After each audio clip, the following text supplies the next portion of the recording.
যদি কেউ অনুভব করি যে আমার বদলানো দরকার, আমার ভালো হওয়া দরকার, আমার আখেরাত আছে, আমার মৃত্যু আছে, আমার পরকাল আছে, তখন এই একটা আওয়াজ হইলেই ওইদিকে তাকানোর তো কিছু নাই ভাই। একটা মাহফিলের পাশে এখান থেকে 2-4টা আওয়াজ হইতো না তো এটা কেমনে মাহফিল? বুঝলেন না কথাটা?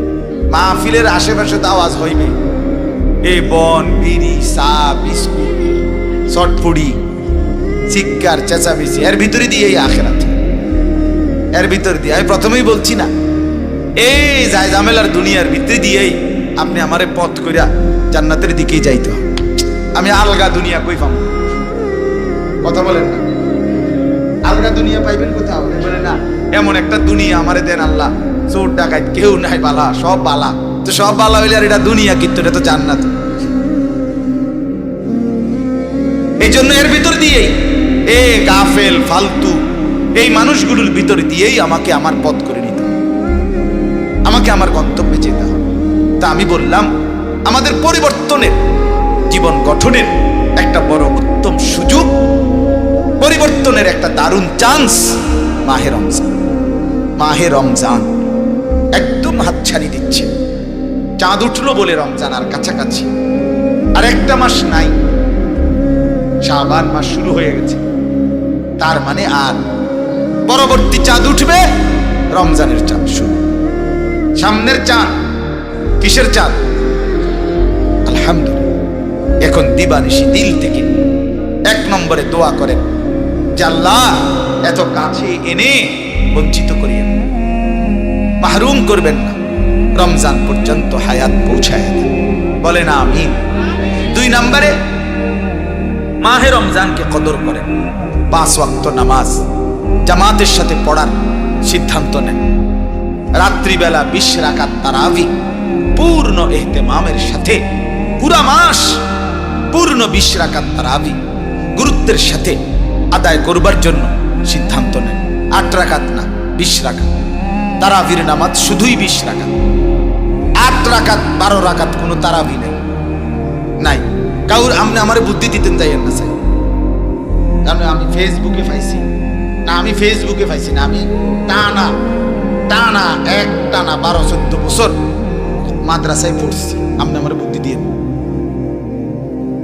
কথা বোঝেন নাই, আপনি পণ্ডিতি করেন না, বুঝে বলতেছি।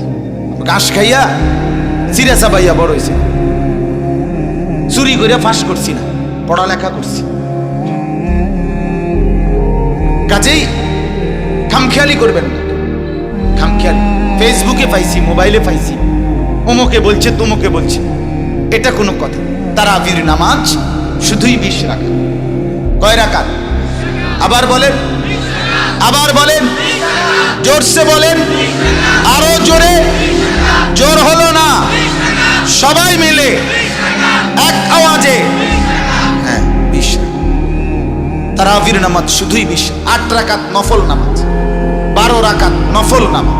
ওই তাহাজ্জুদের ওয়াক্তে উঠা আপনি 80 রাকাত পড়েন, অসুবিধা নেই, কোনো সমস্যা। আপনি 200 রাকাত পড়েন, অনেক নেকি পাই। 8 রাকাত কা পড়তেন, আপনি 80 রাকাত পড়েন। 40 সালামে 2 রাকাত করে মোট 80 রাকাত পড়েন, আলহামদুলিল্লাহ, ভালো। 200 রাকাত পড়েন, ভালো কথা। অতএব ওই অন লাগাই না, এটা অন লাগাই না, শেষ হচ্ছে। তো এই জন্য বললাম পূর্ণ 20 রাকাত। সাহাবায়ে কেরাম, আমিরুল মুমিনিন হযরত ওমর রাদিয়াল্লাহু তাআলা আনহুর জামানায় সাহাবায়ে কেরামের ইজমা এবং সাহাবায়ে কেরাম 20 রাকাত তারাবি আদায় করছেন। 20 রাকাত তারাবি, এটাকে খেয়ানত করার কোনো যুক্তি সাহাবীদের হতে পারে না। নবীজির সাহাবীরা আপনার সমস্ত কিছু নিখুঁতভাবে আমাদের কাছে পৌঁছাইছেন, আর শুধু তারাবির রাকাতটা সাহাবীরা আমাদের কাছে ভুল পৌঁছাইছেন। এটা কি কোনো একটা যুক্তির কথা হইল? কথা বুঝেন না? পুরা ইসলামটা আমরা সাহাবীদের থেকে নবীজির বর্ণনাগুলো বুঝে নিলাম। তো ওনারা সব জোহরের নামাজ 4 রাকাত ফরজ, আসরের ফরজ 4 রাকাত, মাগরিবের ফরজ 3 রাকাত। তো কোনটা কয় এটি সব ঠিক ঠিক কইতাইল। জোহরের আগে 4 রাকাত, জোহরের পরে আরো 2 রাকাত সুন্নত, সব ঠিক কইতে আইলো। বুঝি সাহাবায়ে কেরাম তারাবির নামাজটার রাকাতটা ঠিক করে কইতে আইলো না, এটা একটা কথা নি বলে। আচ্ছা এটা আসুন না কথা না কি, ওইটা একটা কথা নি। আর 20 রাকাত এটারে বাড়াইবারে কি লাভ ওনাগো, কমাইলে ওনাগো কি লাভ? কথা বলেন না তো এটার লগে কি? এটা তো একটা সহজ কথা, এত দলিলের কি দরকার? এটা তো সাধারণ কমন সেন্সের কথা। ফজরের নামাজের ফরজ কয় রাকাত? জোহরের ফরজ কয় রাকাত? আসরের ফরজ কয় রাকাত? কত হইল? 10। মাগরিবের ফরজ কয় রাকাত? কত হইল? এশার ফরজ কয় রাকাত? কত হইল? বিতির যে ওয়াজিব নামাজ এটা কয় রাকাত? কত হইল? কত হইল? আবার বলেন।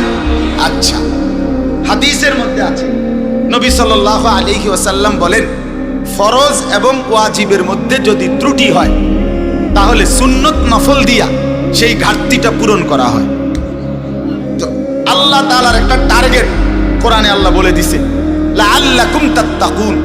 রোজার দ্বারা 1 মাসের মাথায় বান্দা 30 দিনের এই রোজা বা 29 দিনের এই রোজা, 1 মাস 29 দিনও হইতে পারে, 30 দিনও হইতে পারে, 31-এ যাইতো না, ঠিক নেই, একটা ফাইল 30 দিন বা 29 দিনের আগে ভিতরে এই এক ফাইলে তুমি জান্নাতি।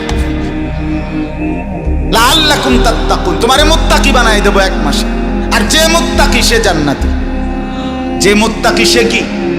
তো এখন যেহেতু সময় কম, 1 মাসে আপনারা জান্নাত দিব, তো এই হিসাবে প্রতিদিনকার হিসাব মিলাইলা, প্রতিদিন এই 20 রাকাত ফরজ ওয়াজিবে যদি কোনো ত্রুটি হয় তো এই রাইতের 20 রাকাত তারাবি দিয়া এটার ঘাটতি ফুরাইয়া 100 কইরা মাস শেষে জান্নাত। মাস শেষে মুত্তাকি বান্দা আগামী মাসের আমল দিয়া এই মাসের ঘাটতি ফুরানোর দরকার নাই, এই মাসের শোন বুঝছেন নি হিসাবটা।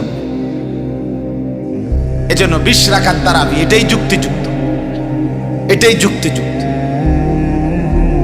এটাই সঠিক। অতএব 20 রাকাত পূর্ণ তারাবি পড়বেন। সাহারির ওয়াক্তে 2 রাকাত, 4 রাকাত, 6 রাকাত, 8 রাকাত নফল নামাজ পড়বেন। ঠিক মতো সাহারি খেয়ে আল্লাহর কাছে ফজর নামাজ পড়বেন, দোয়া করবেন।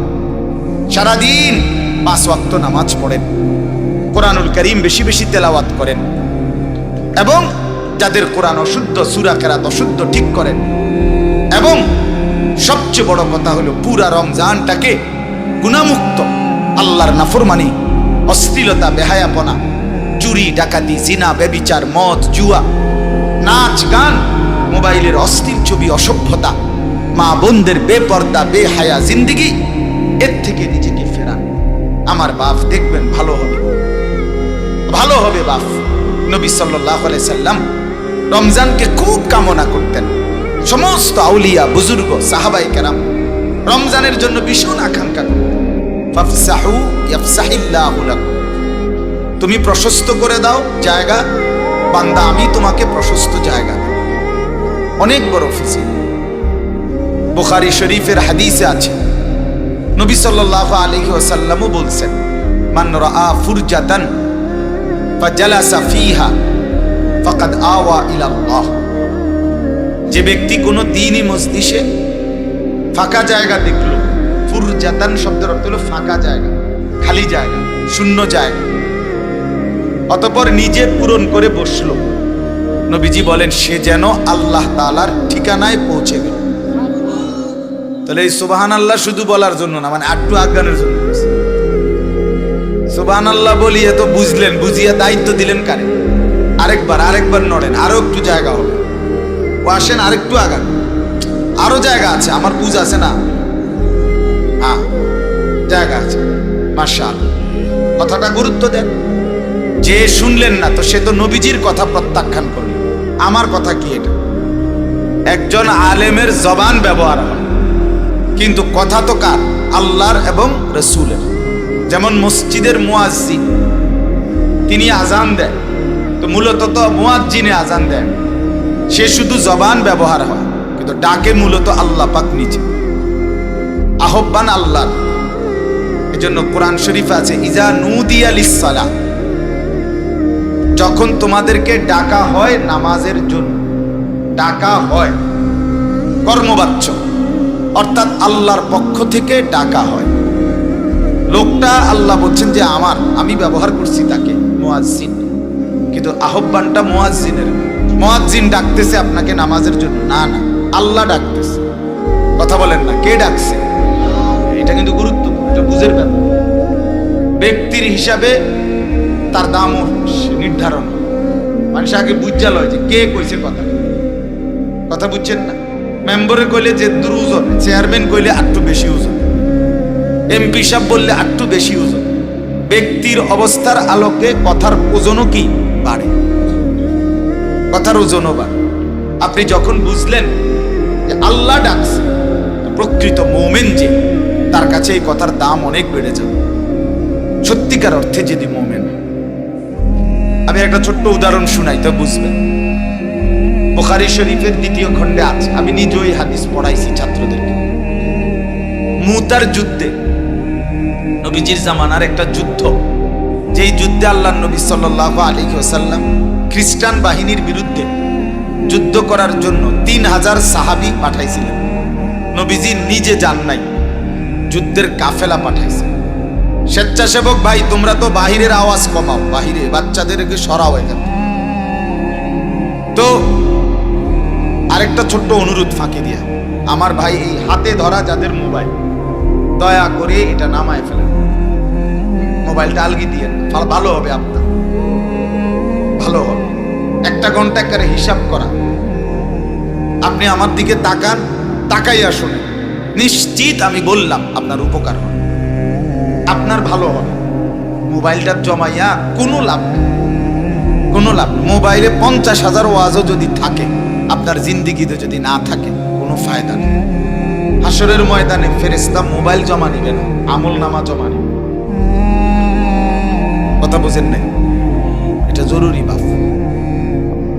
এজন্য যত লোক দেখবেন হাতে ধরে রাখে, ওই স্ট্যান্ডওয়ালাদের তো বসে যায়, তারা ওই যে দেন এরা বসে গেছে এখন, এদের এটা হেরা মটর মটর করে ঠিক করে এরপরে বসে, কিন্তু হাতে ধরে রাখে যে, তার সারাক্ষণ জেহানটা, তার ব্রেনটা এটার মধ্যেই থাকে, যে এটার মধ্যে ঠিক মতো উঠতেছে কিনা, একটু পর পর মিনিট মিনিট তার নজর এটা থাকে। ফলে সে হৃদয়ে গ্রহণ করার মতো কোনো কথা হয় না। আপনি দেখে পরীক্ষিত, আপনার হৃদয়ে আর আসবে না। এটার মধ্যে খুব সাউন্ড সুন্দর হয়েছে, কালারও সুন্দর হয়েছে, হুজুরে একেবারে ফুটতে উঠছে, মনে করেন আমাদের কি হয়েছে এটা না, বুঝেন না আমার কথাটা? একজন বক্তার খুব জনপ্রিয়তা, তার জনপ্রিয়তা মনে করেন 1 কোটি মানুষ উনারে চিনে, তো সিনিয়র, তো আমনের কিতা, আমার জনপ্রিয় হইলে আমনের লাভ কি? বলেন না কেন? কথা বুঝেন নাই? আপনার পরিবর্তন কি সেটা বলে, আপনার হালাত কি সেটা বলে। এই জন্য ওয়াজের মাকসাদ কিন্তু এটা, জিন্দিগির বদলানো, জীবনের পরিবর্তন। এজন্য যুবক ভাই, তোমাদের কাছে অনুরোধ করছি, আলাদা শুনতে হবে, আলাদা আলাদা যদি না শোনো, জীবনও বদলাইতে পারতাম। এক সময় না 8 জন 7 জন 5 জন মিল্লা বৈশা বুটো খাইবা, কথাও শুনবা, মাঝে মধ্যে ধাক্কাও দিবা, হাসি দিবা, নিজেরা হবে না বন্ধু। শুনতে পারবা ঠিক আছে, জিন্দিগি বদলাবে না, তোমার জীবন গড়বে না। সমবয়সী জীবন গড়ে না, সমবয়সী অধিকাংশই নষ্ট করে দেয়, ফালতু বানিয়ে। এই জন্য নিজের পরিবর্তনের জন্য আমি সবসময় বলি, যে ফার্স্ট হয় সে কিছুটা নির্দয় হয়, তার দয়া কম। কেন? দয়া মায়া লইয়া সবাই আগাইতে গেলে আমরা কোনো ফার্স্ট হতে হবে, সবাই থুইয়েই হেরে কি করতে হবে? মা কথা বোঝেন নাই? দৌড় তো দিছিল এখান থেকে সবাই, এখন যে ফার্স্ট হয় সে দয়া মায়া দেখাইল ওই গুনিয়ানে, যে না সবারই লই এই দৌড়াই, তো তাহলে ফার্স্ট হইব কেমনি? বুঝেন নাই? যে ফার্স্ট হয় তাকে এই মুহূর্তে দয়া করতে নাই, বরং এখন সে দৌড়াইতে হবে, সব ফেলেই তাকে সামনে যাইতে হবে। যে কবরে উত্তীর্ণ হবে, যে আখেরাতে ডান হাতে আমলনামা নিতে চায়, যে মিজানের পাল্লায় নেকি ভারী করতে চায়, যে পরকালের ফুলসিরাত পার হয়ে জান্নাতে যেতে হয়, তাকে সকল বিষয়ে সর্বক্ষণ একসাথে আগাইলে হবে না। কেউ আসতেছে না এ কথা বলে থেমে গেলে হবে না, আমি নামাজে যাব। কেউ শুনতেছে না এই কথা বলে থেমে গেলে হবে না, আমি হালাল খাবো। ঠিক আছে, এই সমাজ ভেসে যান, আমি বাঁচতে চাই, আমি বাঁচতে চাই। এটা যদি কেউ না মনে করে, বিশ্বাস করেন, সে বদলায় না, পরিবর্তন হয় না। আপনি যদি এটা বলেন আমি আর একজনে কি করব, সমাজ সবার একরকম এই দশা, তো এটা হলে আপনি জীবনও পারতেন। মনে করেন আমি কুমিল্লা শহরে বড় হয়েছি, কুমিল্লা ঠাকুরপাড়া শহরে। আমার আব্বা 43 বছর এক মসজিদের ইমাম ছিলেন কুমিল্লা শহরে ঠাকুরপাড়া এলাকায়। এখন এই যে 43 বছর আমরা ছিলাম শহরে, আমার মা ভাই বোন সবাই, আমার আব্বা মা, তো আমাদের ঘরের চতুর্দিকে প্রতিটা ফ্ল্যাটে বিল্ডিং এ দিবা নিশিত টেলিভিশন চলছে। কিন্তু এর মাঝখান দিয়ে আমরা দ্বীপের মতো ছোট্ট কদ্দুর ঘরে সরকারি একটা বাসায় থাকতাম, ছোট্ট বাসা, মা হিটারের চুলা দিয়ে রাঁধতেন। তো এর মধ্যে এই ঘরে তো কোনোদিন 5 ভাই 3 বোন, আমরা 8 জন ভাই বোন বড় হয়েছি মায়ের আদরে বাবার আদরে, কিন্তু কোনোদিন আমরা টেলিভিশন দেখিনি, আমাদের ঘরে আনে নাই। তো আমাদের জিন্দেগি কি বড় হয় নাই? কথা বলেন না, আমরা কি সব ভাইসা গেছি? আমাদের কি বাচ্চা কাচ্চা নাই এখন? সোজা তাহলে এই সমাজের সবাই ভাইসা গেছে বলে আমি ভাসতে হবে, এটা কোনো কথা, এটা কোনো কথা না, এটা পরাজিত কথা, এটা কাপুরুষের কথা, এটা হীনমন্যতার কথা, এটা দুর্বলের কথা, অক্ষম অপদার্থের কথা। সাহসী যে, সুপুরুষ যে, সে তার গন্তব্য চিনে, সে তার মঞ্জিল বুঝে। সবাই হারিয়ে যান, আমি হারব না, এটা একটা হিম্মতের ব্যাপার। এটা যদি কারো দিলে আসে, ফাইজা আযামতা ফাতাওয়াক্কাল, নবীকে আল্লাহ বলছে আপনি যখন কোনো বিষয়ে মজবুত সিদ্ধান্ত নিবেন, এবার শুরু করেন আল্লাহর উপরে ভরসা করেন, দেখবেন মঞ্জিলে পৌঁছে। এটা আল্লাহ তাআলার কথা, এটা আল্লাহর কথা। ইস্তেকামাত, দৃঢ়তা, নিজের সিদ্ধান্তের অবিচলতা, এটা গুরুত্বপূর্ণ, গুরুত্বপূর্ণ। আমাকে বাঁচতেই হবে। একটা বাসের 50 জন যাত্রী ধরে নেন, একটা উদাহরণ, 49 জন যাত্রী, এই পরিমাণ অ্যাক্সিডেন্ট হয়েছে যে একটা 49 জন যাত্রী মরে গেছে জায়গাতে। একজন যাত্রী শুধু বুঝতে পারছে তার নিঃশ্বাস এখনো আছে, যদিও অ্যাক্সিডেন্ট করছে সে, কিন্তু সে বুঝতেছে আমি বাইরে হইতে পারবো। সে কি বের হওয়ার চেষ্টা করবে না? কথা বলেন না কেন? সে কি এটাই বলবে যে না 49 জন যেখানে মরে গেছে, আমি আর একজন বাচ্চা কিতা করবো, আমি উঠতেই যাই? বলেন কোন বিবেকবান এরকম করবে এটা? সে তো এই 49 জনের লাশের ভিতর থেকেও বাঁচতে চেষ্টা করে। এই জন্য আগার চে বুত হায় জামাত কি আস্তিনু মে মুঝে হায় হুকমে খুদা লা ইলাহা ইল্লাল্লাহ। এটা ইব্রাহিম আলাইহিস সালামের কথা। আল্লামা ইকবাল উর্দুতে কবিতার আকারে, শেরের আকারে বলছে আর কি, কিন্তু বক্তব্যটা ইব্রাহিম আলাইহিস সালামের ছিল। ইব্রাহিম আলাইহিস সালাম বলছিলেন, হে আমার জনগোষ্ঠী, কওম, সম্প্রদায়, তোমরা যদি প্রত্যেকেই একটা একটা মূর্তি আনো, আইনা সবগুলো মূর্তি যদি এখানে স্তূপ দাও, স্তূপ বুঝেন তো, স্তূপ দাও, আর এটার উপরেও যদি আমারে দাঁড় করায় দাও, মূর্তির স্তূপের উপর, আমি ইব্রাহিম সেখানে দাঁড়িয়েও একা বলবো লা ইলাহা ইল্লাল্লাহ, আমি একাই বলবো। তার মানে আমি মূর্তি তোমরা সবাই পূজা করো, তাই বলে এর ভিতরে দিয়েও আমি হাল ছাড়বো না, আমি আমার আল্লাহকে ডেকেছি, আমি একাই, ঠিক আছে, অসুবিধা কি, আমি একাই। এজন্য কোরআনুল কারীমে আছে সমস্ত নবী রাসূলরা দিবানিশি মানুষদেরকে আল্লাহর পথে ডেকে শেষে এটা বলতে, ওমা আনা মিনাল মুশরিকিন, আমি মুশরিকদের অন্তর্ভুক্ত নই। আমি তোমাদের গ্রহণ করো আর না করো, আমি শিরিক করব না, আমি আল্লাহর পথে থাকবোই থাকবো, কেউ মানো কিংবা না। এটা একটা সিদ্ধান্তের ব্যাপার। এই জন্য বলছি বাপ, অনেক ছেলে পড়ছে, যে কয়জনই দোস্ত আমার আলাদা শুন, ডানে বামে তাকাইয়া আগাই তার সমবয়সী বন্ধু হাসি দিয়ে উড়াই দিবে, তোমার দুর্বল বানায়। তুমি পারতা না ভালো হইতে। নিজের ভালো বোঝা দরকার। কমপক্ষে নিজের ভালো যে বোঝে না সে প্রতিবন্ধী, সে পাগল, সে মানসিক ভারসাম্যহীন, সে মাতাল। নিজের ভালো যে বোঝে, নিজের ডান বাম, করণীয় বর্জনীয়, উচিত অনুচিত এটাই যে বোঝে না, নিজে নিজে হাসতেছে, বন্ধুদের সাথে আড্ডা দিতেছে, খাইতেছে, মোবাইল টিপতেছে তো টিপতেছে। 6 ঘন্টা 9 ঘন্টা হয়ে গেছে, আড্ডাও শেষ হয় না, মোবাইল টিপাও শেষ হয় না। মুতে ধরছে, জাগার দাঁড়াইয়া ফেসাব করে দিছে। কিসের পানি, কিসের ঢিলা কলম। হ্যাঁ, যে কোনো মেয়ে যাইতেছে, কার মেয়ে কার আত্মীয়, কোনো কিছুর দরকার নাই। টিটকারি মারতেছে, হাসতেছে, দেখা মজার ফালতু কথা বলতেছে। মানে এক ধরনের চুল নিজেই বড় করে রাখছে, আবার নিজেই চুল ফিরাইতেছে, নিজেই আবার মোবাইল ছবি তুলে হাসে, গাইতে হয়, বলতে হয়। এটা সম্পূর্ণ পাগল, তার সিরা। হ্যাঁ হ্যাঁ, এটা প্রতিবন্ধিত। তোমার বিবেক, তুমি নাহলে প্রতিবন্ধী দেখো কি করে। যারা পাগল তারা করে কি, তুমি একদিন দেখো মিয়া। বাস্তবিক অর্থে যারা পাগল তারা এরকম কি করে তুমি দেখো। ওই দিন আমাদের কাবিলা শাহী ঈদগাহ ময়দানে আমাদের এই বুড়িচং উপজেলার বড় সম্মেলন করছি আমরা, আমাদের কুমিল্লা জেলা কওমি মাদ্রাসা সংগঠন। তো আমাদের এই সম্মেলন অনেক বড় সম্মেলন করছি আমরা। তো এখানে একটা লোক আমি দেখছি, এই সে মানসিক সমস্যা, বাস্তবিক অর্থে ওই চেয়ারে বসা ছিল।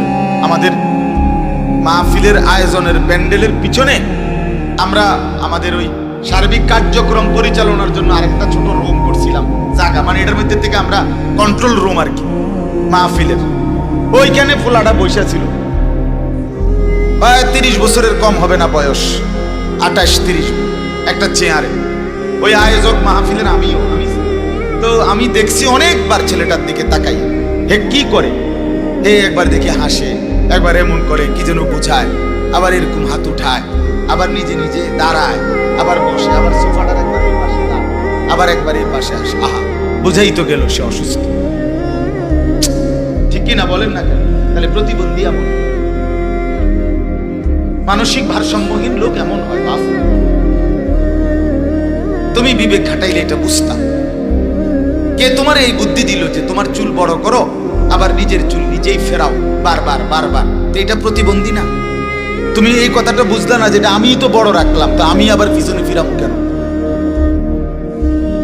তোমার এর দূর দিমাগও কাটলো না? এত বেকুব মানুষ হয় বেটা। হ্যাঁ, নিজের মুতের গন্ধ, নিজের প্যান্টে পেশাবের গন্ধ। যে কোনো পুরুষ প্রস্রাব করার পরে, একেবারে শক্ত সামর্থ্য পুরুষ সৃষ্টিগতভাবে পেশাব করার পরে একবারে পেশাব শেষ হয় না। এটা আপনি ডাক্তারকে জিজ্ঞাসা পারবেন। পুরুষ মানেই তার প্রস্রাব 2-4 ফোঁটা 5 ফোঁটা আবার পড়বে, দেরি হবে। এই জন্যই টয়লেট পেপার, এই জন্যই একটু অপেক্ষা করতে হয়, এরপরে পানি ব্যবহার করতে।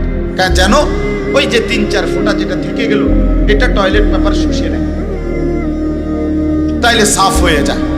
কিন্তু যেই অপদার্থ দিনের পর দিন পেশাব করে সেইটা টান দিয়ে হাঁটা শুরু করে, ওর বাকি ফুটাগুলো তো তার প্যান্টেই পড়ে।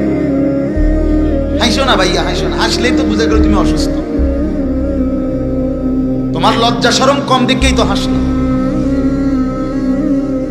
তোমার দিমাগ কাজ করে না দেখেই তো হাসলো, নাহলে তো লজ্জিত হওয়া উচিত। আমার বিবেক জাগা উচিত যে হ্যাঁ ঠিকই তো।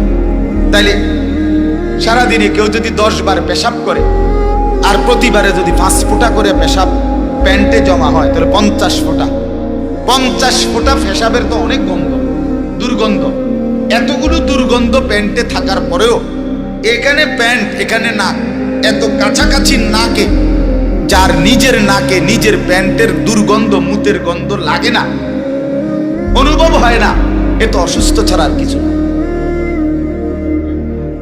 এ তো মানসিক সমস্যা, এ তো প্রতিবন্ধী।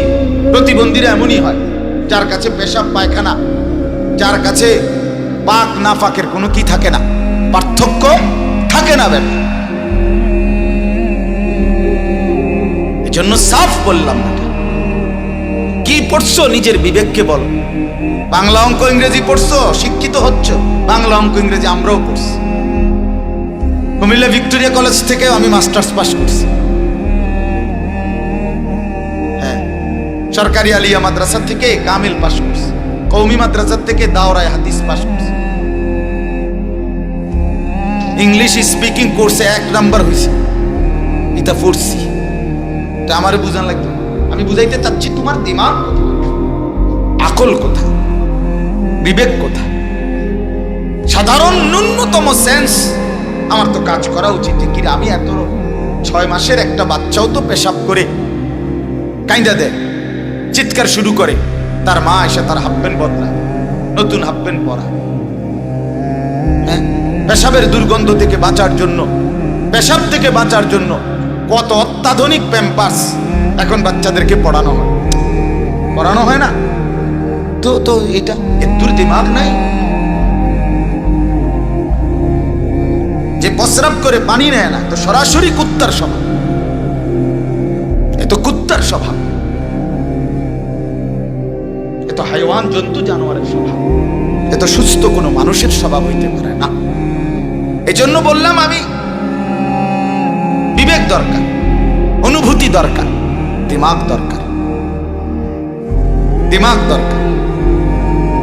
তো যাই হোক, আমার কথার থেকে চলে গেছে। মূল উদ্দেশ্য ছিল একটা কথা বলতে চাইছিলাম, কথার ওজন বাড়ে, মনে আছে নি এই কথাটা? তো নবীজি সাল্লাল্লাহু আলাইহি সাল্লাম ওই যুদ্ধে, মুতার যুদ্ধে 3000 সাহাবী নিয়ে খ্রিস্টান বাহিনীর বিরুদ্ধে যুদ্ধের জন্য পাঠাইছেন। মুতা একটা জায়গার নাম, ওইখানে গিয়ে সাহাবায়ে কেরাম যুদ্ধ করছে। তো ওই যুদ্ধে নবীজি সাল্লাল্লাহু আলাইহি সাল্লাম তার পুরা 23 বছরের জীবনে এই একটাই যুদ্ধ, যে যুদ্ধে নবীজি সেনাপতি বানাইছিলেন 3 জন পরপর। স্বাভাবিকভাবে যুদ্ধের প্রধান সেনাপতি হয় 1 জন, কিন্তু ওই যুদ্ধে নবীজি সেনাপতি বানাইছেন 3 জন। বলছে প্রথম সেনাপতির নাম রাসূলুল্লাহ সাল্লাল্লাহু আলাইহি ওয়াসাল্লামের পালক পুত্র যায়েদ ইবনে হারেসা। বলছে সে যদি শহীদ হয় তাহলে দ্বিতীয় সেনাপতি হবে নবীজির চাচাতো ভাই জাফর ইবনে আবি তালেব। জাফর যদি সে শহীদ হয় তাহলে তৃতীয় সেনাপতি হবে আব্দুল্লাহ ইবনে রাওয়াহা রাদিয়াল্লাহু তাআলা আনহু। যদি সে শাহাদাত বরণ করে, নবীজি বলছে চতুর্থ নাম্বার জন তোমরা তাৎক্ষণিক বানায় নিও। তাই 3000 সাহাবী বুঝে ফেলছে, সবাই বুঝছে মদিনার এই 3 জন আর ফিরবে না। কথা বুঝেন নাই? এই 3 জন আর ফিরবে না, কারণ নয়তো এই কথা তিনি বলতেন না। তো দ্বিতীয় জন, আমার বলার উদ্দেশ্য হলো, যুদ্ধের ময়দানে যাওয়ার পরে যুদ্ধে এই 3 জন সাহাবী সেনাপতি শাহাদাত বরণ করছে। এর মধ্যে মাঝখানের জন যিনি, জাফর ইবনে আবি তালেব, নবীজির আপন চাচাতো ভাই, মানে আলী রাদিয়াল্লাহু তাআলা আনহুর বড় ভাই। বুঝছেন নি কথা? হযরত আলী ওনার ভাই জাফর। তো ওনার শাহাদাত বরণের খবর ওই মুতার অঞ্চল থেকে মদিনায় আসছে, খবরটা আইছে। তো খবর শোনার পরে হযরত জাফর ইবনে আবি তালেবের বাড়িতে ওনার স্ত্রী আসমা বিনতে উমাইস, এই স্ত্রী এবং সন্তানরা কাঁদতেছে স্বামীর জন্য, বাবার জন্য। তো একজন সাহাবী আয়েশা নবীজির কাছে বলছে, বুখারী সানির হাদিস এটা, আয়েশা বলতেছে, ইয়া রাসূলুল্লাহ সাল্লাল্লাহু আলাইহি ওয়াসাল্লাম, আপনার সাহাবী জাফর ইন্তেকাল করছে মুতার যুদ্ধে, তার পরিবার ভীষণ কাঁদতেছে। আল্লাহর নবী সাল্লাল্লাহু আলাইহি সাল্লাম বললেন, তুমি গিয়ে বলো কাঁদতে নিষেধ করো, বলো কাঁদতে মানা করো। উনি গিয়া বলছে, ওনারা কাঁদতেছে। উনি আবার আইছে, আইয়া বলছে, ইয়া রাসূলুল্লাহ, আমি বলছি কাঁদতে না, কিন্তু ওরা তো কাঁদে। আবার বলছে আবার যাও। তা আবার গিয়া বলছে নিষেধ করছে, ওনারা তারপরও কাঁদতেই আছে, কান্দা থামায় না। উনি আবার আসছে তৃতীয়বার, ওই সাহাবী আয়েশা বলতেছে, ইয়া রাসূলুল্লাহ, বলছি তো, কিন্তু কান্না তো থামাচ্ছে না, ওরা তো কেবল কাঁদতেই আছে। এই তখন নবী সাল্লাল্লাহু আলাইহি সাল্লামের স্ত্রী আম্মা জান আয়েশা রাদিয়াল্লাহু তাআলা আনহা, নবীজির বিবি, উনি পর্দার আড়াল থেকে ভিতর থেকে এটা খেয়াল করছে যে এবারে যাইয়ে তিনবার এই কথাটা কইছে। বুঝছেন না কথাটা কি বলছে? যে বলছি কান্না কি করে না। তখন আয়েশা রাদিয়াল্লাহু তাআলা আনহা পর্দার আড়াল থেকে ওই উনারে ডাক দিয়া বলছে, শোনো, তুমি যে এই যে গিয়া কইছো কান্না থামাইতে, নবীজি যে কান্না থামাইতে কইছে, নবীজি কইছে এই কথাটা কইছো, বুঝো না এই কথাটা? এটা কইছুনি তুমি না, তুমি তোমার থেকে কইতে আসো। হ্যাঁ এটা তো বলি না, কই তো তোমার কথাই নি থামাইবো না। কথা বুঝছেন না কথাটা? তোমাকে তো বলতে হবে কে বলছে। আল্লাহ রাসূল সাল্লাল্লাহু আলাইহি সাল্লাম বলছেন কি করতে না। তুমি এটা না কইয়া চাইবা, তুমি এটা না বলিয়া তোমার মাতবরি করো কি লেগা, তুমি পারবানি থামাইতে। বুঝেন নাই? এটা যখন এবার গিয়ে যখন উনি এটাই বলছে যে আল্লাহ রাসূল সাল্লাল্লাহু আলাইহি ওয়াসাল্লাম কান্না থামাইতে আপনাদেরকে নিষেধ করছে, কান্না থামাইতে বলছে, কানতে না বলছে, সাথে সাথে পুরো ফ্যামিলি চুপ হয়ে গেছে। তাহলে আমি কি বুঝাইলাম কথাটা? ব্যক্তির ওজনের কারণে কথার কি বাড়ছে কিনা, এই কথাটাই তো উনি আগে কইছে, কই হইছিল তখন, কিন্তু এখন যখন শুনছে এটা বলছে রাসূলুল্লাহ সাল্লাল্লাহু আলাইহি সাল্লাম, তখন কথার ওজন বেড়ে গেছে, এখন উনি চুপ হয়ে গেছে। এই জন্য বাপ একটা কথা আগেই বলেনি, আমার ওয়াজের জন্য না, আজকে আপনারা মুসলমান, এই শ্রেণীর সাধারণ শ্রেণীর মুসলমানরা, বাবা, বয়স্ক, মুরব্বী, জওয়ান ভাই, তোমরাও অনেকের ভিতরে এই মানসিকতা, প্রবণতাটা ইবলিস শয়তান বসায় রাখছে। আমরা অনেক সময় বলি, বুঝি, ভাবি যারা হুজুররা সব কথা দললে চলন যাইত না, হুজুররা কয় কত কথাই কয়, মাইক ফাইলি কি আর কে কম কয়নি, কইতো লাগলি কি আর কোনটা সারেনি, হুজুরদের সব কথা দললে কি আর চলন যাইব না। এই যে কথা এগুলো বলছেন, এগুলো কিন্তু টিটকারি করতেছেন আল্লাহকে, রাসূলকে। আমার কথাটা বুঝছেন? কথা আপনি আসলে এই বিদ্রুপটা, এই ভাবনাটা ভাবলেন কার কথা? আপনারা আমি হুজুরের কথা শুনতে তো বলি নাই, আমার কথা শুনতে বলি নাই তো, আমি তো শুধু একটা মাই কেনা, আমি তো একটা জবান। আজকে এটা দিয়ে কথা আপনাদের কাছে পৌঁছতেছে, যে হরণ এগুলো মাউথ, তো এটাই কথা, মাইকে তো কথা কয় না, না আমি কথা, মাইক নিয়ে কথা কইতেছি, আমি বলতেছি ঠিক, আবার আমি বলতেছি না, কথা তো আমার না, আমার ব্যক্তিগত কথা আপনাকে তো শুনতে বলি নাই, আপনাকে তো বলছি জবানে না আমার, কিন্তু কথা কার? আল্লাহর, রাসূলুল্লাহ সাল্লাল্লাহু আলাইহি ওয়াসাল্লাম। তাহলে আপনি কাকে বিদ্রুপ করলেন? আপনি কাকে টিটকারি করলেন? আল্লাহ রাসূলের কথা বিদ্রুপ করলে দিল থেকে তার ঈমান থাকে, সে কুফরি করে। খামখেয়ালি মনে করেন না বাপ, অনেক সময় খামখেয়ালি মনে করেন। ইমাম সাহেব বয়ান করে জুমার নামাজে, আপনি বুঝে বুঝে জিমান এরকম করে, আপনি একটা বাপ যে ইতান আমার লাগে না, আমার ফুট বিদেশ, আমার বিল্ডিং চালাইছে, আমায় খাইয়া দাইয়া ভালো আছে, আমার অসুবিধা কি? ইতান হুজুর যারা বিপদ আপদ আছে, হুজুরের ওয়াজ হেতারা হুন, আমার কি মানে কি বুঝাইতে চাই? ভাত মাছ চাল ডাল, একটা দালান, একটা বিল্ডিং, এই সোফা খাট পালং ইট বালু টাইলস, এতটুকুই জীবনের সফলতা? কথা বলেন না বাপ, যুবক ভাই বলো, এটাই সফলতা?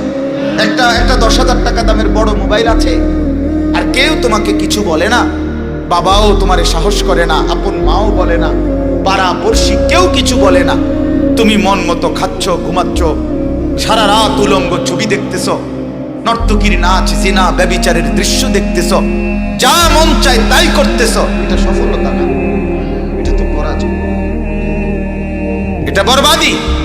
এখানে যদি এই জায়গাটার মধ্যে যদি আগুন চলে, আগুন লাগছে মনে করেন, আগুন চলতেছে, এখানে দাঁড়ায় এই ছেলেটা, বাবা তুমি দাঁড়াও, দাঁড়াও বাবা দাঁড়াও, এই যে ছোট বাচ্চাটা এখন আমাদের সবার সামনে, সে 1 পা 2 পা ঘুরে ঘুরে ওইদিকে যাইতেছে, আমরা সবাই তাকাইয়া রইলাম, কেউ তাকে কিছু বললাম না, এটা তো তার জন্য কল্যাণ, ঠিক না?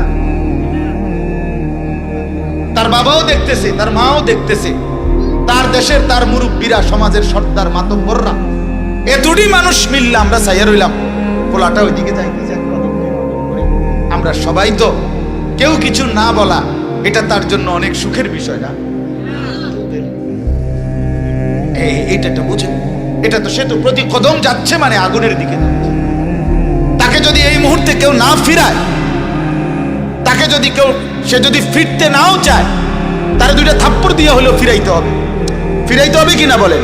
তারে পিঠে থাপ্পড় দিতে হবে, তারে ধমক দিতে হবে, তাইলেও তারে ফিরাইতে হবে। নাইলে তো সে প্রতি কদম সামনে যাচ্ছে, প্রতি মিনিট, বসো এবার বাবা বসো, প্রতি মিনিট আগাচ্ছে, সে তো আগুনের দিকে যাচ্ছে।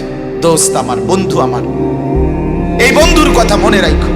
আমি বললাম ভাইয়া, আমি আমার দরদের সবটুকু দিয়ে বলি কথা, চেষ্টা করি বুঝাইতে। তোমারে কেউ কিছু বলে না, তুমি মনে করো তুমি সফল না দোস্ত, তোমার বড় মুসিবত, তোমার বড় বিপদ।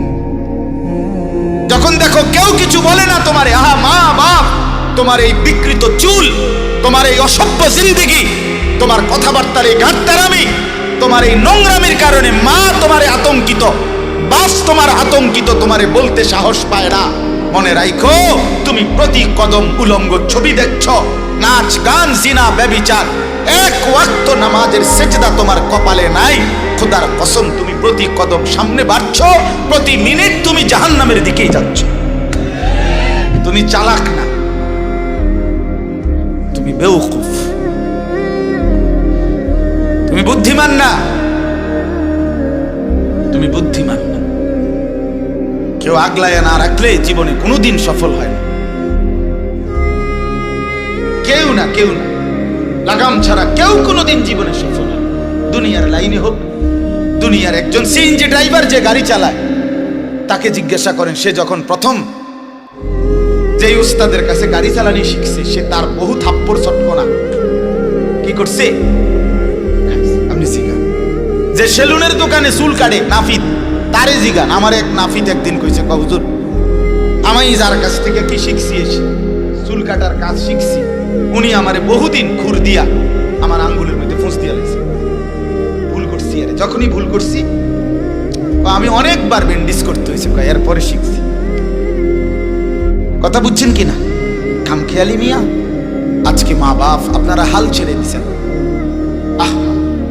আপনাদের ছেলেদের পতন, ধ্বংস, বরবাদি নিজ চোখে আপনারা হাসতে হাসতে দেখতেছেন।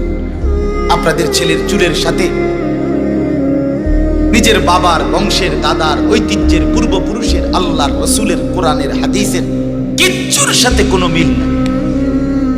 সবাই তাকায় তাকায় দেখতেছে, কত নদীটা ভেঙে যাচ্ছে, রাস্তাটা ভেঙে যাচ্ছে, ভবনটা ধসে পড়ছে, সবাই তাকায় হাসতেছে আর ভিডিও করতেছে। বাহ, এই অসভ্যতা কোথায় গিয়ে থামবে?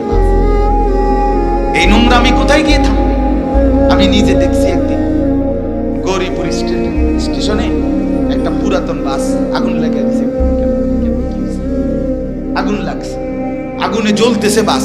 বিশ্বাস করেন না, হইল 200-400 মানুষ চারদিকে দাঁড়ায়, প্রত্যেকের মোবাইল ছবি তুলতেছে, লাইভ করতেছে। বাসটা পুড়ে যাচ্ছে। কিছুদিন আগে আপনার আরিচা ফেরিঘাটে ফেরি ডুবে গেছে, 9টা গাড়ি সহ ফেরি ডুবে গেছে। আমি নিজে এই খবরটা দেখছি। পরের 2 দিনের মাথা একটা ট্রাকের ড্রাইভার, যেটা তার ট্রাকটাও ডুবে গেছে ভিতরে নদীতে, সে কাঁদতেছে আর বলতেছে, কয় আজকে 2 দিন এনে দাঁড়ায় রইলাম, সমস্ত মানুষ আইসা শুধু ছবি তুলতে ব্যস্ত, কিন্তু আমার ট্রাকটা কিভাবে উঠাবো, আমি গরিবের সম্পদ, এটা নিয়ে কারো কোনো কথা নাই, ভাবনা, সবাই ছবি তুলতেছে। সে আফসোস করতেছে। আজ আমাদের হালাত, আমাদের ছেলে মেয়েদের দিকে তাকায় দেখেন কি করছে সারাদিন। যেটা পায়, কুত্তা, বিলাই, শূকর, মানুষ, গরু, ছাগল, হাঁস, মুরগি, জওয়ান, বুড়ো, নারী, পুরুষ, বেড়া, বেড়ি, সাদা, কালো, যা পাচ্ছে কাজ একটাই কাজ, মোবাইলে শুধু ছবি তুলতেছে। এই লক্ষ লক্ষ কোটি কোটি ছবির শেষ গন্তব্য কোথায়? এগুলো কোথায় যাবে ভাইয়া? কে দেখবে এগুলো? এগুলোর পরিণতি এর দ্বারা দেশ গড়বে না পৃথিবী গড়বে না আখিরাত গড়বে? কথা বলেন না। এই কোটি কোটি ছবির দ্বারা কি বাংলাদেশ গড়ে উঠবে না? বাংলাদেশ সমৃদ্ধ হবে না? কিন্তু নাকি দেশ গড়বে না আখেরাত? কোনোটাই নয়। চাচা যান বলছেন কোনোটাই নয়। এজন্য আমি অনুরোধ করছি, আমরা ভাবতে শিখি। আমি ভাবনার ফেরিওয়ালা, আমি জাগাইতে চাই, স্বপ্ন দেখাইতে চাই, পরিবর্তন চাই। ফেরিওয়ালার একটা নিয়ম আমি প্রতিদিন বলি, আমি ফেরিওয়ালা। ফেরিওয়ালার নিয়ম, ফেরিওয়ালা জানে যতবার বলে অতবার কোনো কাস্টমার আইয়ে না। কথা বোঝেন নাই? একটা ফেরিওয়ালা যে মনে করেন সে বালতি বেচতেছে, ওই যে প্লাস্টিকের বালতি বলতি, তো হ্যাঁ, তো বালতি বালতি এ কথা বললেই কি কাস্টমার? সে জানে হয়তো 30 বার বলার পরে, 50 বার বলার পরে, 2 ঘন্টা বলার পরে হয়তো একজন কাস্টমার আসতে পারে, কিন্তু সে বলা বন্ধ করে না। ঠিক কিনা বলেন? এটাকে বলে ফেরিওয়ালা। ফেরিওয়ালা বন্ধ করে না তার কথা, সে বলতেই থাকে। আমরা ওলামায়ে কেরাম ফেরিওয়ালা, আমরা বলতেই আছি, বলেই যাব। কেউ না শুনুক, কোনো অসুবিধা নাই। শেষ পর্যন্ত হাসরের ময়দান আমিও ভিন্ন, তোমরাও ভিন্ন। আমার হিসাব আমাকেই দিতে হবে, তোমার হিসাব তোমাকেই দিতে হবে। আলাদা আলাদা আলাদা। এখানে সবাই কেউ কারো কাছে ঠেকা না, কিন্তু আমরা সবাই আল্লাহর কাছে ঠেকা। আজকে আপনি আমারে পাশ কাটাইয়া যাইতে পারবেন, আমি আপনারে পাশ কাটাইয়া যাইতে পারবো, কিন্তু আখিরাত, কবর, মৃত্যু। কথা বলেন না কেন? হাসলেও মরে যাবেন যুবক, হাসলেও মরে যাবা, কাঁদলেও মরে যাবে। সুখে যে আছে সেও মরে যাবে, দুঃখে যে আসে সেও মরে যাবে। বাসর রাতও শেষ হবে, ফাঁসির রাতও শেষ হবে, শপিংও শেষ হয়, জেলখানার আবার হসপিটালের সময়ও শেষ হয়। এখানের দুঃখেরও শেষ হয়, এখানে সুখেরও শেষ হয়। তো আখিরাতে খোদার কসম, আল্লাহ কোরআনে বলছে, বান্দা একবার হাসলে আর কোনোদিন কাঁদতে হবে না, একবার কাঁদলে আর কোনোদিন হাসতে পারবে না। আফামা নাহনু বিমাইয়িতিন, কোরআনে আছে, জান্নাতীরা জাহান্নামীকে বলবে, দেখে হে আল্লাহর বান্দা, তোমারও আর কোনোদিন মৃত্যু হবে না, আমারও আর কোনোদিন মৃত্যু হবে না, কাজেই আমি জান্নাতে, আমার সুখের আর শেষ নাই, তুমি জাহান্নামে, তোমারও আর দুঃখের শেষ নাই। দুনিয়াতে তো আমরা বলি এটা, যার দেখতাম না আমনে মাতবরি করেন, কতক্ষণ দেখতাম না, কতক্ষণ টাকার গরম, কতক্ষণ মুখের হাসি। এটা ঠিক আছে, দুনিয়ায় হইতে পারে। এই ছিল টাকার গরম, এখন পথের ফকির, এমন হইতে পারে না? আমি 10 বছর টানা এক উপজেলার সামনে দিয়া জুমার নামাজ পড়াইতে গেছি।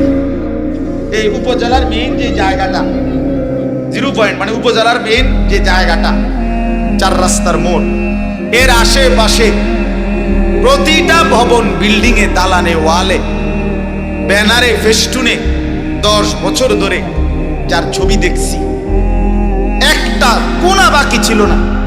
রবিবারে ইলেকশন হইল, আগে শুক্রবারও দেখে গেছে, রবিবারে ভোট হইল, ওই যে 7 তারিখ, তো ওই উনি হারিয়ে গেছে, স্বতন্ত্র প্রার্থী জিতছে। এখন রবিবারের পরে যে শুক্রবারটা নাইল না, একটা শুক্রবার, আবার এই শুক্রবার দিন ওইখান দিয়ে যাইবার সময়, ওইটা উপজেলার মেন প্রফার, তো এনে তো একটু জ্যাম বাজে, কথা বুঝছেন কিনা? তা আমি যার দিকে তাকাইয়া দেখলাম, হায়, বাড়ি সালাম দিয়েও আর ওই হেবডার একটা পোস্টার, ব্যানার, একটা চিহ্ন পর্যন্ত আমার মনে বাড়ি সালাম দিয়া খুঁজা কিচ্ছু নেই। এখানে যে লোকটা ছিল গত 15 বছর, এই নাম এর নাম দুনিয়া। এর নাম কি? দুনিয়া। বন্ধু, কবর ভুলায় দেয় না, না না, দুনিয়াতে তো ভুলাই দিল, দুনিয়াই ভুলাই দিল। 7 দিনের ব্যবধান। আপনাদের এই মাহফিলের ডেট এই নির্বাচনের আগের দিন ছিল আমার। আমি জাহাঙ্গীর ভাইকে, উনি আমার কাছে মহব্বত করে গেছিলেন, ওই সময় ডেটটা দিছিলাম, ওর পরে আবার নাড়তে হয়েছে। আজকের একটা মাহফিল আমার মাগরিব বাদ বয়ান, আরেক জায়গার থেকে ব্যাটারে কইয়া ওই ব্যাটারে আবার মার্চ মাসে আরেকটা ডেট দিছি, দিয়া এবার এই মাহফিল বাইর করছি। এখানে এখন যার মাহফিল ছিল তারে দিছি আবার মার্চ মাসে ডেট। তো এই জন্য বললাম আপনাদের কাছে অনুরোধ, বন্ধু, দুনিয়া, আমি সবসময় বলি দুনিয়া স্বার্থপর, কেউরে মনে রাখে না, শুধু শুধু শুধু শুধু শুধু শুধু এই বাবা শুধু শুধু মুরব্বী চাচা 60 বছর যেই মেহনত করে মাথার ঘাম পায়ে ফেলে সত্য মিথ্যা হালাল হারাম, সুদ ঘুষ চুরি দুর্নীতি, মিথ্যা ধোঁকা অবৈধ উপার্জন কিস্তি, ওজনে কম দিয়া ঠকাইয়া প্রতারণা করে 2 হাতে কারাকারি করে কামরা কামড়ি করে যেই দুনিয়া সাজাইলেন, আল্লাহর কসম এই দুনিয়া আপনারে ভুলে যাবে, এই স্ত্রী সন্তান আপনাকে ভুলে যাবে, এরা মনে রাখবে না, এরা মনে রাখবে। এই খাট পালং সোফা ফার্নিচার পরবর্তী 20 বছরের ব্যবধানে আপনার চিহ্ন থাকবে। 12 বছর পরে, আমার দাদা মৃত্যুর 12 বছর পরে আমি আমার জ্যাঠারে বলছিলাম, দাদা জ্যাঠা, আমার দাদা যে মারা গেছে, আপনি আমার দাদার বড় ছেলে, আপনি আমার বড় জ্যাঠা, আপনার কাছে আমার দাদাও বড় বাড়িওয়ালা ছিলেন, জমিওয়ালা ছিলেন, আমার দাদার খেরের ফাড়া, এরপরে হালের গরু অনেক ছিল। আগের দিনে পয়সাওয়ালা চিনতো এই 2 জিনিস দিয়ে, হ্যাঁ, গৃহস্থ খেরের ফাড়া কয়তো, আর হলো কি হালের গরু। হালের গরু দেখলে মানুষ বুঝতো যে এরা বা কিওয়ালা পয়সাওয়ালা, খেরের ফাড়া দেখলে চিনত, অনেক কিছু ছিল দাদা। তা আমি বললাম, জ্যাঠা 12 বছর পরে এখন জ্যাঠা আমার দাদার রেখে যাওয়া স্মৃতিচিহ্ন হিসাবে আপনার কাছে আছে এমন কিছু আমার ভিতরে দেখান, একটা নুনের বাটি, একটা চায়ের কাপ, একটা কাচের প্লেট, একটা কিছু, যে কোনো একটা কিছু আছে কিনা। কসম আল্লাহর, জ্যাঠা কাইদা দিছে, চোখের পানি ফেলে বলছে, না বাকি যা, তোরে দেখাইবার মতো আমার কাছে কিছুই।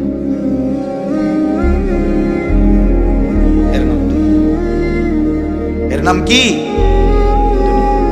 তাহলে আমার দাদা কি মাটির বিরিয়ানি ভাত খাইছে? আমার দাদা ফেলেটে ভাত খাইছে না? কথা বলেন না কেন? আমার দাদা কি নুন মাটির দিয়ে রাখছে? সেই নুনের বাটি,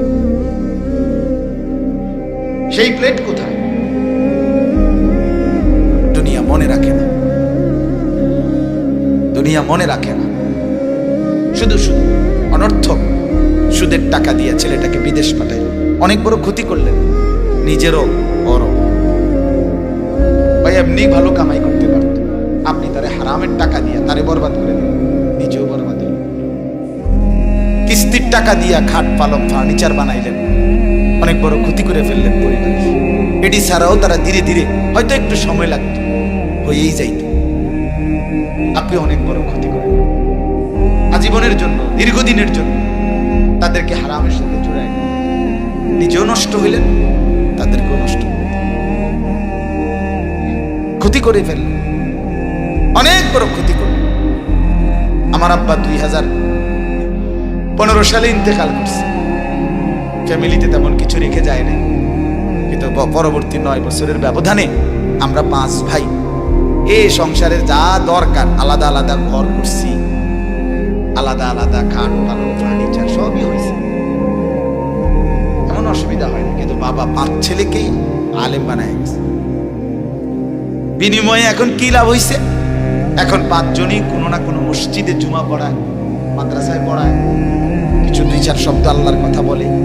তো যাই বলে, যাই নেক কাজ করে, খোদার কসম আমার আব্বার কবরেও সওয়াব যায়, আমার আমলনামাতেও জমা হয়। বাপও গেইনার, বাপেরও লাভ, আমারও লাভ, দুজনেরই কি হয়ে গেল? লাভ হয়ে গেল না? দুজনেরই লাভ হয়ে গেল।